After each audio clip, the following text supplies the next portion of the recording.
Kembali dengan saya Kali Masada di The Investor Mind bagian ke-6.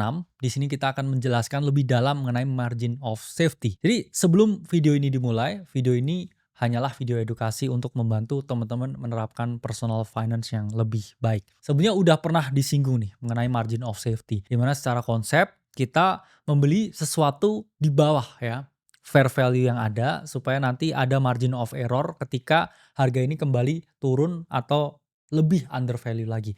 Dan di sini akan dijelaskan mengenai contoh-contohnya dan juga penerapannya secara teknis itu seperti apa. Nah, jadi mungkin ya kita akan membahas mengenai definisi ya margin of safety, di mana margin of safety adalah prinsip dalam investasi di mana seorang investor hanya membeli aset ya, contohnya saham, ketika harga pasarnya jauh lebih rendah daripada estimasi nilai intrinsik aset tersebut. Jadi ada selisih nih antara nilai intrinsik dengan harga pasar, yang mana ini disebut juga dengan margin of safety atau margin keamanan. Jadi intinya kita beli sesuatu yang dinilai lebih rendah daripada pasar.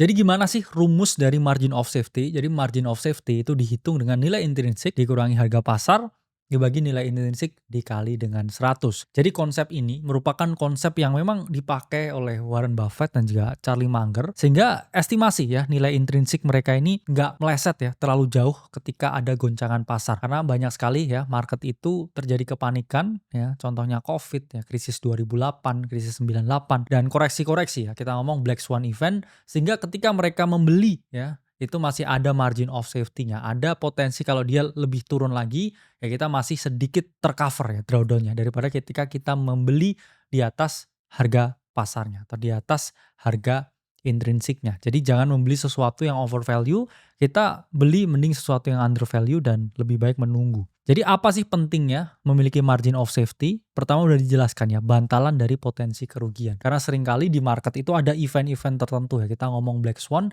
di mana sesuatu ini udah on price ya semuanya, on track, udah naik ya, terus tiba-tiba turun secara signifikan. Karena pada jangka panjang ya kita ngomong harga-harga saham yang bagus, aset finansial apapun yang bagus itu akan mengikuti ya intrinsic value-nya atau dia akan sesuai dengan nilai yang aslinya ya. Itu adalah salah satu prinsip value investing, itulah yang dipegang oleh Warren Buffett dan juga Charlie Munger. Jadi sebelumnya udah saya jelasin ya.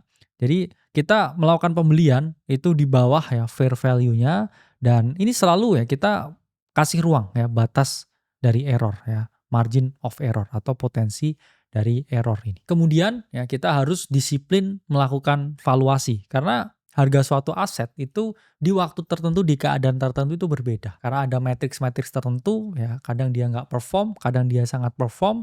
Mungkin di kuartal tertentu penjualannya tinggi, mungkin di kuartal tertentu dia ambil utang yang terlalu agresif. Di situ pun ya kita harus menilai ya dengan fair. Karena nggak sama ya, beli apa saja sama aja itu nggak sama. Jadi jangan memiliki bias ya asal pilih aset, karena di luar sana akan ada banyak sekali ya teman-teman aset yang mana bisa teman-teman beli, tapi nggak semuanya itu emas ya. Jadi jangan karena kamu jatuh cinta ya pada pandangan pertama terus langsung deh kamu beli aset itu. Padahal mungkin ya kamu harus kayak cari lagi baru nemu yang pas. Jadi teman-teman harus punya judgement yang sangat oke di market dan jangan asal melakukan pembelian. Selanjutnya teman-teman harus mengurangi risiko kesalahan estimasi, karena kita manusia ya, sama memilih aset tuh sama seperti memilih ya semangka mana nih ya yang paling matang ya. Jangan sampai ya kita salah memilih semangka terus dalamnya masih belum merah nih, masih agak kuning-kuning. Itulah mengapa ya kita harus tahu ya, bahkan kita pun bisa mengalami yang namanya risiko ya salah memilih ya. Tapi yang jelas kalau kita memilih sesuatu yang under value ya, misalkan fair value-nya ya, kita ngomong di 100 tapi harga pasar di 80.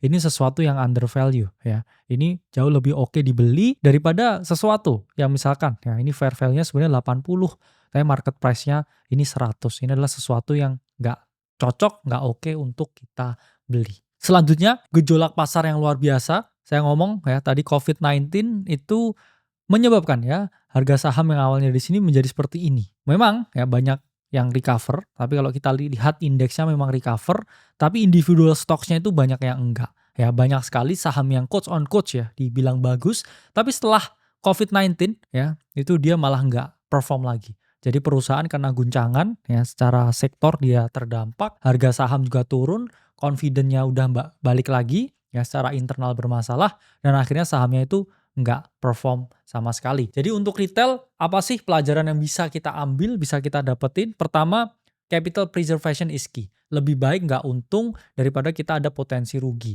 Lebih baik kita nggak ambil setup tertentu daripada kita terjebak di situasi yang tidak kita inginkan. Nyatanya ya lebih banyak orang yang mencoba jadi trader yaitu gagal hanya dalam waktu singkat karena dia tidak memiliki mindset yang bagus. Yes, kamu boleh jadi trader kalau kamu udah menguasai banyak hal secara teknikal, ya, secara fundamental, secara banyak hal. Tapi satu hal yang saya tahu, kalian harus ya menjadi investor dalam jangka waktu yang panjang. Dan selanjutnya ya hanya fokus pada kesempatan emas ya. Ayam itu tidak bertelur emas tiap hari ya, hanya bertelur emas beberapa kali. Jadi pastikan kamu ambil telur emasnya ketika dapat dan jangan dipaksa kalau nggak melahirkan telur emas. Selanjutnya belajar dari kesalahan karena kita semakin lama di market kita akan semakin paham, kita akan semakin dewasa dan juga kita akan semakin mengerti ya eksekusi mana yang terbaik. Jangan memaksakan kehendak ketika market berkata tidak. Sampai jumpa di modul selanjutnya.